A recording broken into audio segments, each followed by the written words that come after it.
राधे राधे दोस्तों, मैं आज आपको परिवर्तनी एकादशी की व्रत कथा सुना रही हूँ क्योंकि आज परिवर्तनी एकादशी है। परिवर्तनी एकादशी को पाश एकादशी, बामन एकादशी, जयझूलनी और डोलस ग्यारस और जयंती एकादशी कई नामों से जाना जाता है। भगवान विष्णु 4 महीनों तक चतुर्मास में सोए रहते हैं और देवउठिनी एकादशी को ही जागृत होते हैं। लेकिन इन 4 महीनों में एक समय ऐसा भी आता है कि सोते हुए भगवान विष्णु अपनी करवट बदलते हैं। भादो मास के शुक्ल पक्ष की परिवर्तनी एकादशी के दिन भगवान विष्णु क्षीर सागर में विश्राम करते हुए करवट बदलते हैं। इसीलिए परिवर्तनी एकादशी को पाश एकादशी या बामन एकादशी या जयझूलन या डोलस ग्यारस एकादशी के नामों से भी जाना जाता है। आइए अब सुनते हैं परिवर्तनी एकादशी की व्रत कथा। धर्मराज युधिष्ठिर बोले, हे भगवान, भादो पक्ष की शुक्ल पक्ष की एकादशी का नाम तथा विधि क्या है? उस एकादशी के व्रत को करने से कौन सा फल मिलता है? उसका उपदेश कौन सा है? सो सब मुझे बताइए। श्री कृष्ण भगवान बोले, हे राजश्रेष्ठ, अब मैं अनेक पाप नष्ट करने वाली तथा अंत में स्वर्ग देने वाली भादो की शुक्ल पक्ष की बामन नाम की एकादशी की व्रत कथा बताता हूँ। इस एकादशी को जयंती एकादशी भी कहते हैं। इस एकादशी की कथा के सुनने मात्र से ही भक्तों समस्त पापों का नाश हो जाता है। इस एकादशी के व्रत का फल वाजपेय यज्ञ के फल से भी श्रेष्ठ होता है। इस जयंती एकादशी की कथा से नीच पापियों का उद्धार हो जाता है। यदि कोई धर्मपरायण मनुष्य एकादशी के दिन मेरी पूजा करता है तो उसे संसार की पूजा का फल देता हूँ।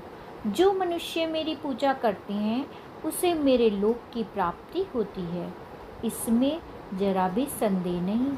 जो मनुष्य इस एकादशी के दिन श्री वामन भगवान की पूजा करता है वह तीनों देवता अर्थात ब्रह्मा, विष्णु, महेश की पूजा करता है। सो मनुष्य इस एकादशी का व्रत करते हैं, उन्हें इस संसार में कुछ भी करना शेष नहीं रहता।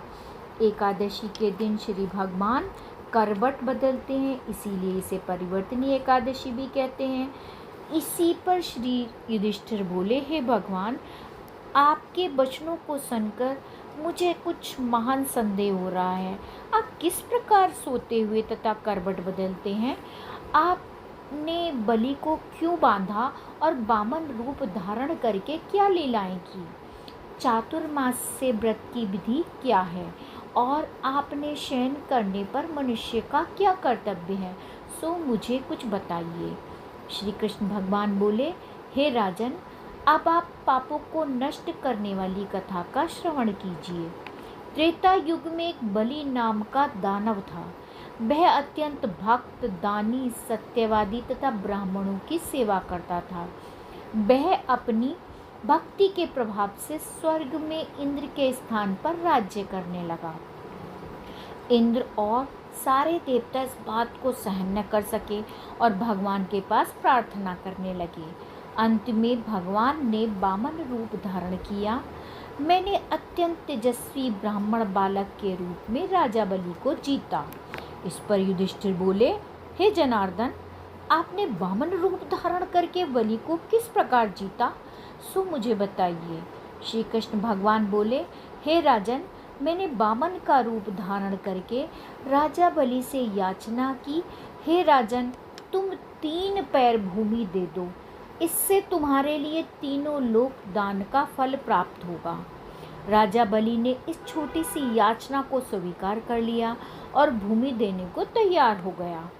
तब मैंने अपने आकार को इतना बढ़ाया और भूलोक में पैर, भूलोक में जंघा, स्वर्गलोक में कमर, महलोक में पेट, जनलोक में हृदय, तपलोक में कंठ और सत्यलोक में मुख रखकर अपने सिर को ऊंचा उठा लिया।